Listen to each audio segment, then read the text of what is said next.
Welcome to Smooth Stones, a podcast for moms raising children on earth while remembering their babies in heaven. Come on in and let's chat. I'm Amy Watson, and I'm so glad you're here. Hello, how are you doing out there? How is your day? I am glad that you are taking the time to take care of your mental health. It is so important, and I know your time is precious. I've got so many good things to talk to you about today. Let me tell you really quickly before we start. My ebook, Should I Have Another Baby After Loss, is out now. You can go to smoothstonescoaching.com/ebook and purchase it there for just $9. It is a mix of information, but mostly worksheets to help you find your own answer. I don't know what the answer is for you. I don't know what your future looks like, but I do know that if you've been afraid to make this decision, if you felt stuck making this decision, whether you've just recently had a loss or it's been longer, or even if you've had a living rainbow baby and now you're wondering, should I chance it again? You're going to want this book. It will guide you through every step of the process so you can make a decision that you feel amazing about. So go to my website, smoothstonescoaching.com/ebook, and get your copy, tell your friends, buy one for your friends. You're going to love it. And I'm so excited about it for you because it answers so many questions that I just see over and over. And it's just all there, the answer. So go get your copy. And the other thing I need to tell you about is I'm going to do another group coming up is it spring, end of winter? In February and March, I am going to do an 8-week group coaching program, and it is going to be incredible. The thing about group coaching is you get to see other people and the way their thoughts and their brains are affecting the results they're getting in their life. When we get coached, it's really powerful. It's also really powerful to see other people get coached because you are not the one on the hot seat. You are not the one in the middle of that problem, but you'll be able to get all kinds of insight when you see other people getting coached, and you get to make friends. And a baby loss can feel so isolating. This pandemic is so isolating. So come and join with me. For more information on that, go in the show notes, go to smoothstonescoaching.com, and let's get you signed up for group coaching. Let's talk about today's topic. I've actually been thinking about doing this topic for a long time because I see how it's a problem, and I see how it holds people back, and I see how it causes a lot of distress. I think as we look at, so I'm recording this in January 2022. We are in the Omicron variant at the moment, which is very contagious, not as deadly, but the sheer numbers are scaring a lot of people. And I feel like for 2 years, we have been in this situation where death is a constant thing that is hanging over us. And there are people that have different thoughts about this pandemic and this virus. And I think the ones who are suffering the most are the ones who are afraid that they are going to die, or the people around them that they care about are going to die.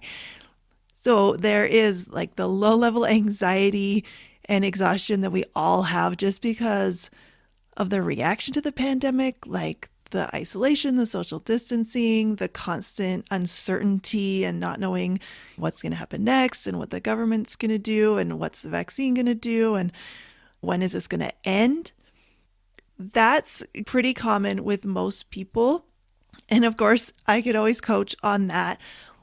But the people who are truly suffering are really the ones who have this fear of death that will not stop. I think it's another level of distress that is very apparent. So it's just a really good example to me of how there are people who are not afraid of COVID. And I know a lot of people look down on them, people who want to just live their lives and do not want to do any of the things that the government has suggested.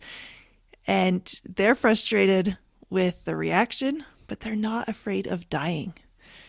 And it's just, I think it's interesting. So I am a people watcher. And so I encourage you too to just kind of look around, look at your friends, look at your family, look at yourself.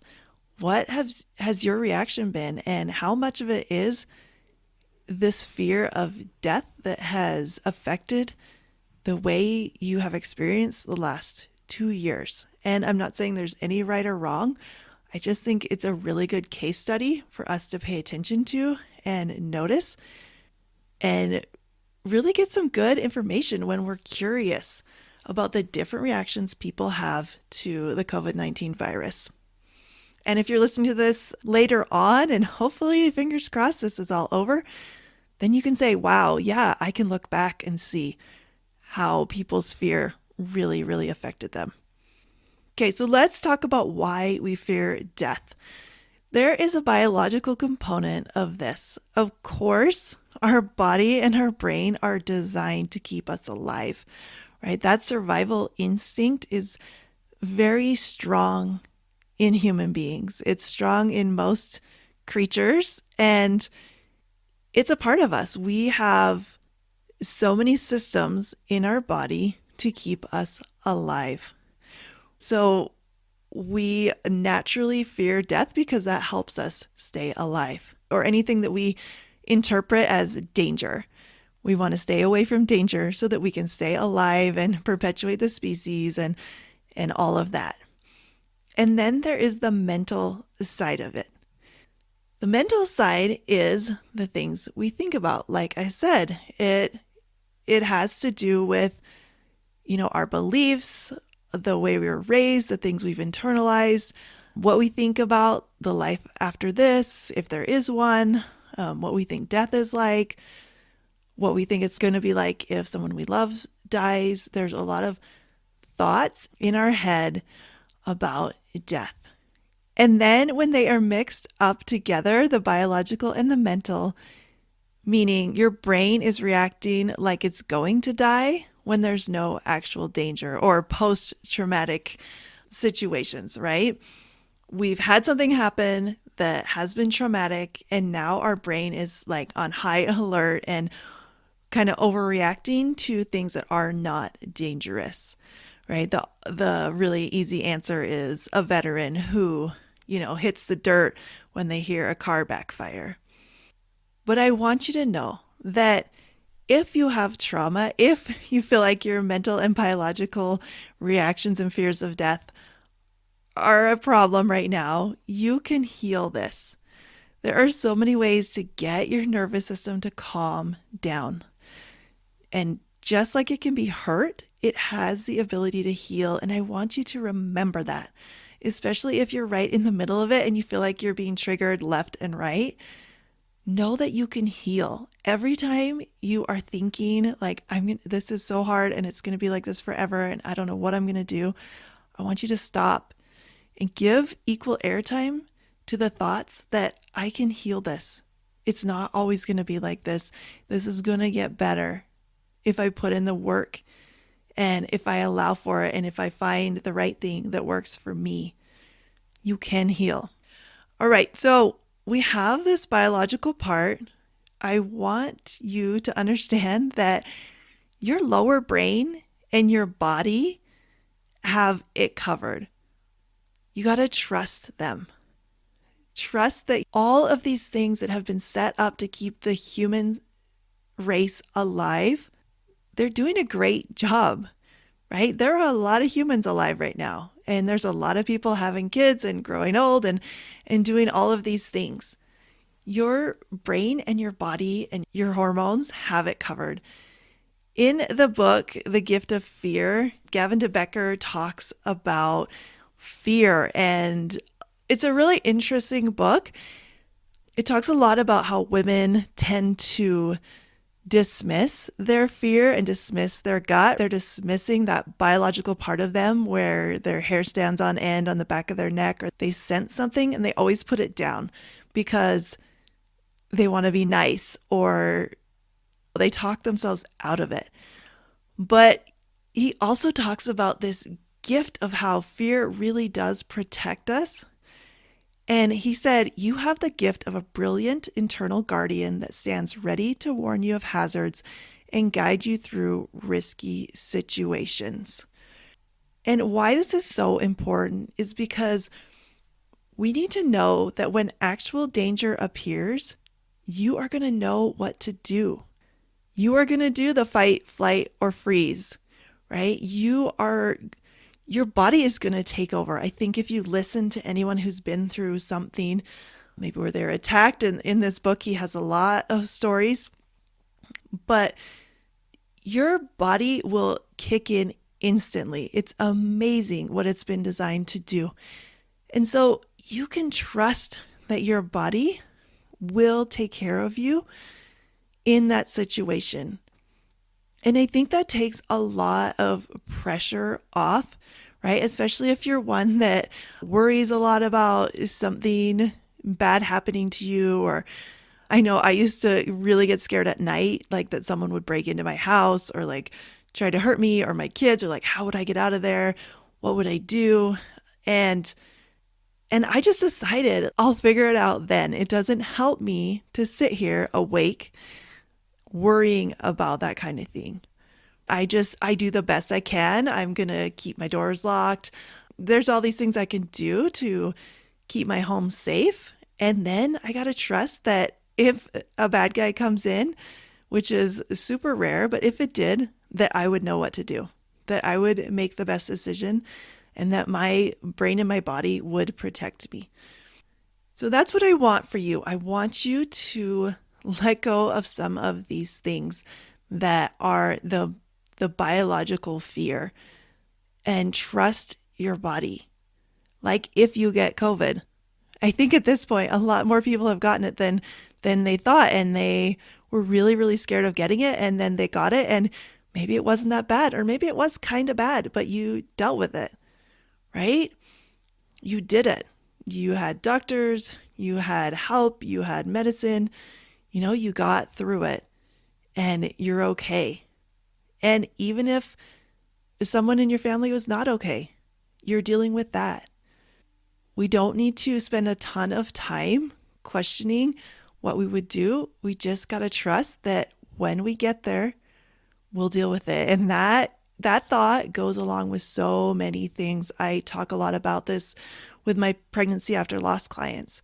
We can come up with all the things that could go wrong, or we can decide on purpose that if something comes up that we need to deal with, we're going to deal with it at that time. So do that. I really, really recommend it. It's so much more helpful and so much less exhausting than really worrying about these things where you might be in a situation where you needed to fight for your life. All right, let's talk about the mental side of it. I want you to be really, really open with yourself. Death is not a comfortable topic in society, and this is a common complaint of lost parents. But I'm not talking about society here. I'm talking about you. How can you manage your own fear of death when you're afraid to look at it, right? Even talking about this, like I have zero problems talking about the fear of death because I've been around death a lot. I've been around a lot of people who are dealing with death. I have held death in my hands, and I just have a different perspective about it. So I want to share that with you, and I want you to get comfortable with it, because nothing is as scary when you shine a light on it, right? It doesn't have to be that dark thing in the back of the closet. You can just pull it out and talk about it.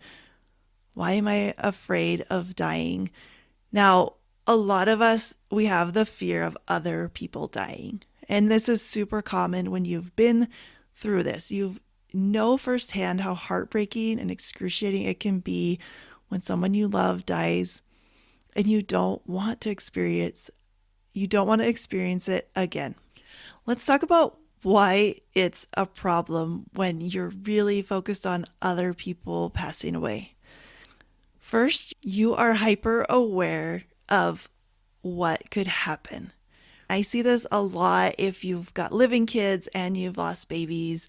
You are just all up in their business, Try to make sure that nothing bad happens to them. You can be hovering, like helicopter parenting, not letting the people in your life make their own decisions. This might not be with your kid, it could be your parents, your spouse. You're just really, really worried that they're driving at night or they're going on a trip or whatever it is. It can be the smallest thing that you are really, really afraid that the worst is going to happen to them. And then when you're doing this, you feel guilty and like you are failing as a mother, especially if it's your kids, right? So you can see yourself doing this and then you feel kind of bad, but you just don't know how to stop. And that's what I'm going to tell you today. You are spending a lot of energy worrying about something that hasn't happened, which keeps you from staying in the present. This is really common in so many situations in our life after loss, is just we're really fixated on bad things happening. And so what we're doing is taking away from today. We're not enjoying today. We're not living today because we are too much in the past or too much in the future. And a lot of times it feels like you're forced to feel this way because of what happened. Because your baby died, you just can't help it. There's no other option. Like you've experienced loss, you've experienced a very intimate loss, and now you're just afraid of people dying and there's nothing that you can do about it. But that is not true. I'm going to tell you right now, straight up, that's not true. Lost parents do not have like the corner market on worrying about people dying, and you don't have to do it. I want to tell you a little bit about my husband, and he has always been in a job that was a little bit dangerous. So when we first were married, he was in the military, and I feel like the military trains the spouses as much as it trains the soldiers. But you have to learn how to deal with a lot of uncertainty, and you have to learn how to deal with the fact that they could get called up at any time. They could go into war, they could go into other situations like disaster situations, and they could potentially die. When you're in that community, which is a beautiful community of the military, you know people who have been through things. You know what can happen. And you have to get used to that. And you have to decide that it's worth it to you, right? None of those people are there because they don't want to be there and they don't know what the job might entail. And even now, my husband also has another job that is dangerous, that he could potentially die any time. And I had spent a lot of time worrying about and envisioning, those two guys in uniform coming up to the door to tell you some bad news. And there have been a lot of times where he was out late and you can't get a hold of him, or I don't know what's happening, why he would be so late. And so over the years, I have changed what I've done, because I used to just be sick to my stomach and worrying and calling and trying to figure out where he's at and thinking the worst had happened. But through time and through learning lots of ways to cope, I have just decided now that it's okay. Like if he's late, I just assume he's helping somebody. He must be helping somebody. Maybe something happened on the way home and he's just out there helping somebody. And I know that he'll get there eventually. And I don't tend to wait up for him. I don't wait for him to come home for dinner. Like we just live our lives and we move forward. And when he gets there, he gets there. And that is night and day different. I can tell you personally that the amount of anguish and, like I said, just my stomach being in knots from before versus now, so much better. It's so much better. And of course, I'm concerned about him, right? I care. I don't want him to die, but I'm not afraid, right? I don't spend my life in fear, worrying about him, because worry is never useful. I just live my life and I know that if something happens, I'll deal with it then. So here's some tools for you if you find yourself really worried about other people in your life dying.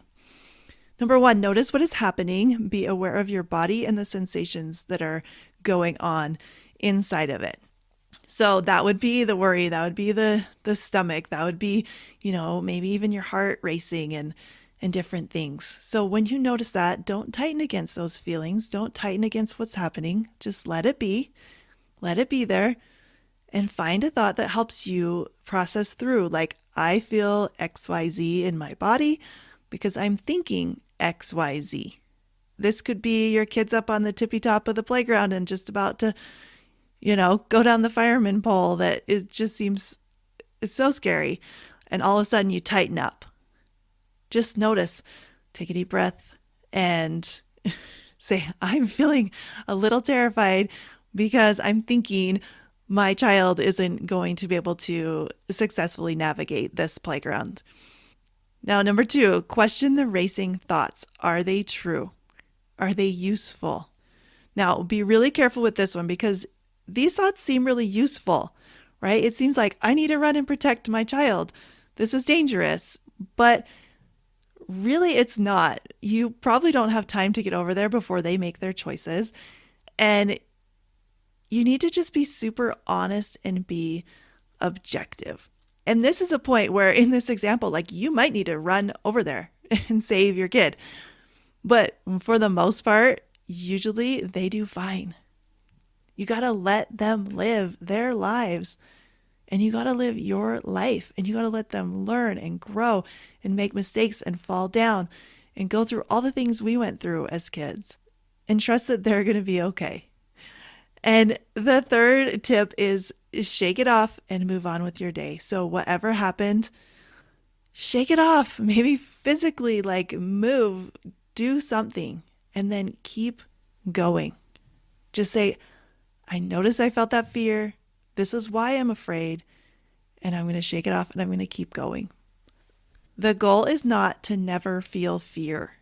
The goal is to learn how to manage the fear and then let it go. And that's also true. I think we want a life where we're never afraid. And that might not happen, right? Again, we have this human brain. It wants to keep us alive. It wants to keep our loved ones alive. It's looking for danger all the time.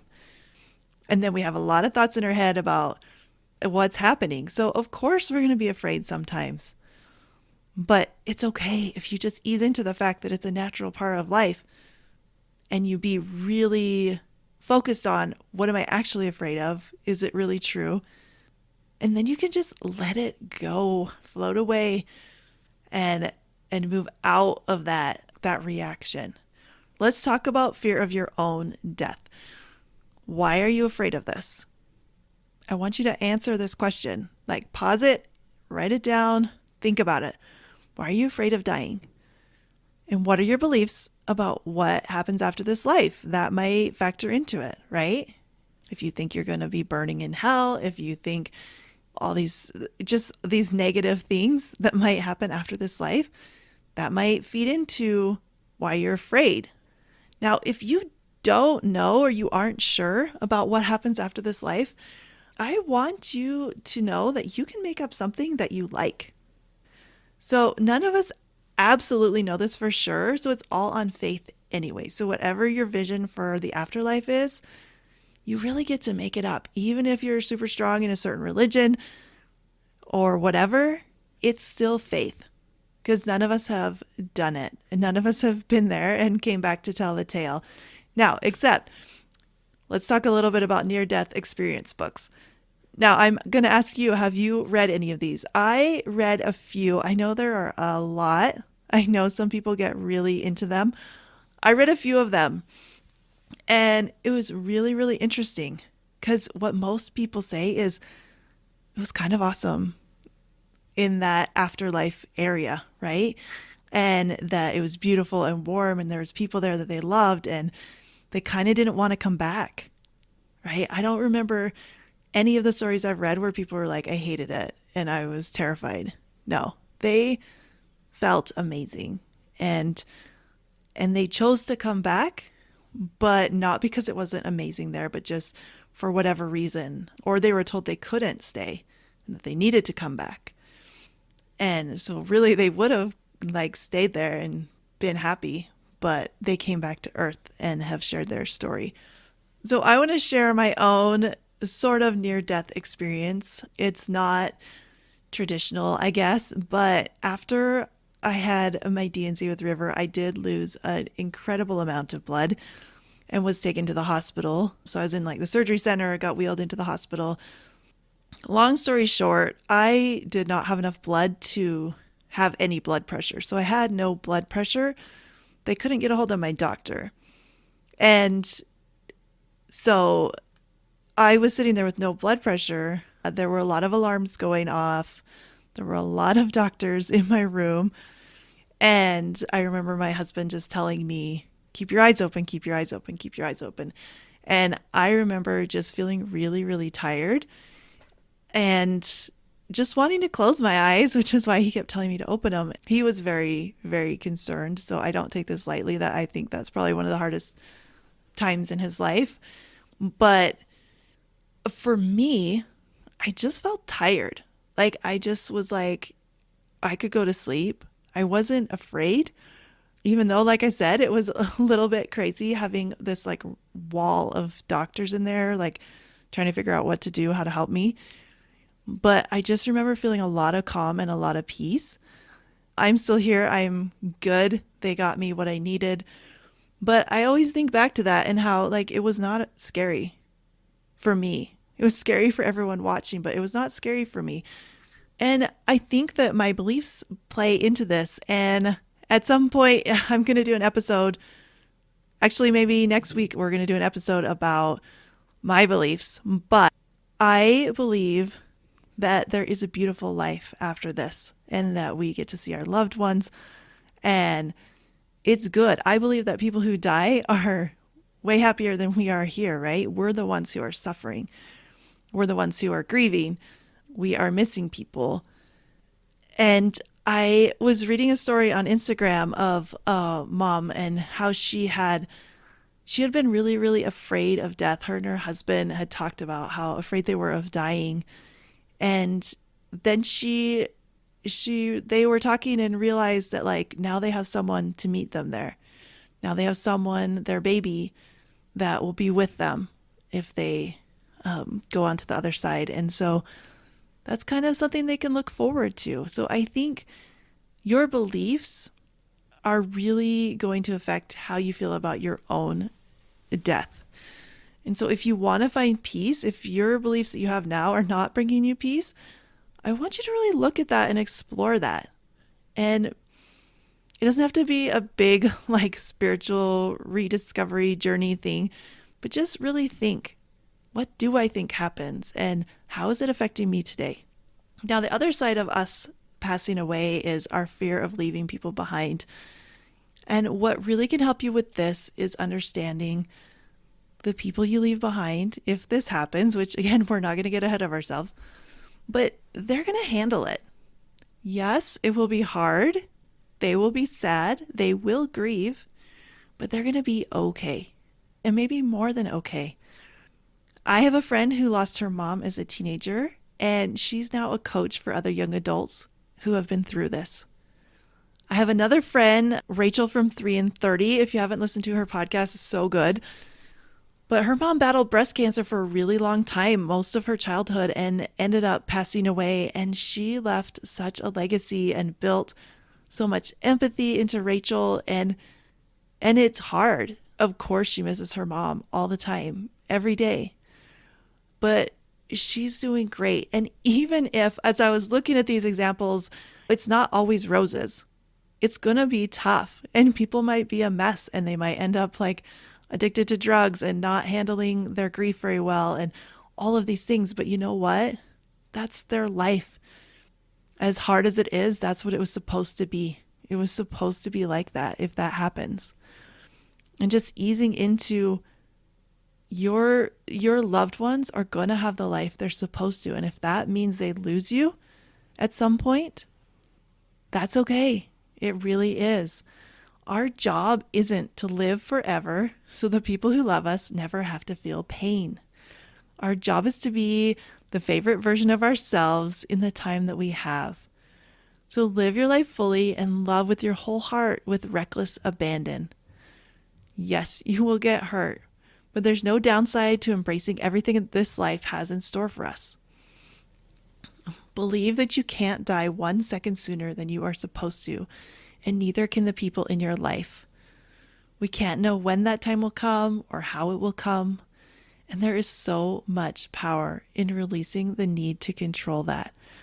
I promise you, you guys, I can tell you, I'm not better than anyone, but I can tell you that I have spent a lot of time with this subject. I have parents who have both had heart conditions most of my life. I always know that at any point something could happen. Like I said, I have a husband who has had quite dangerous careers that I have had to learn how to live with the fear of death. And even having lost my children, having been through that, I know that it affects me. I know that I'm going to worry a little bit more when my son has to be put under anesthesia for some dental work. I can feel that, and I know where it's coming from. And so I have power over it, and you can have power over this fear of death. It's not a given. It's not a life sentence. You don't have to live your life in fear.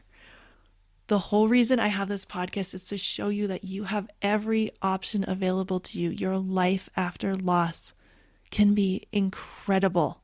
It can be more than you ever dreamed of. Grief is a part of it. It's not everything. There's so much good in store for you. And it'll be so much easier if you learn how to manage the thoughts and feelings that are coming up about your own death and the death of people around you. It's so freeing to just say, it's okay. Not that we don't care. Not that we don't know that it's going to be hard. Not that we want to leave our family behind. But just leaning into finding peace around it. Whatever higher power you believe in, trust them. Trust the universe. What would be different if you stopped being afraid of death and really started living? I'll see you next time.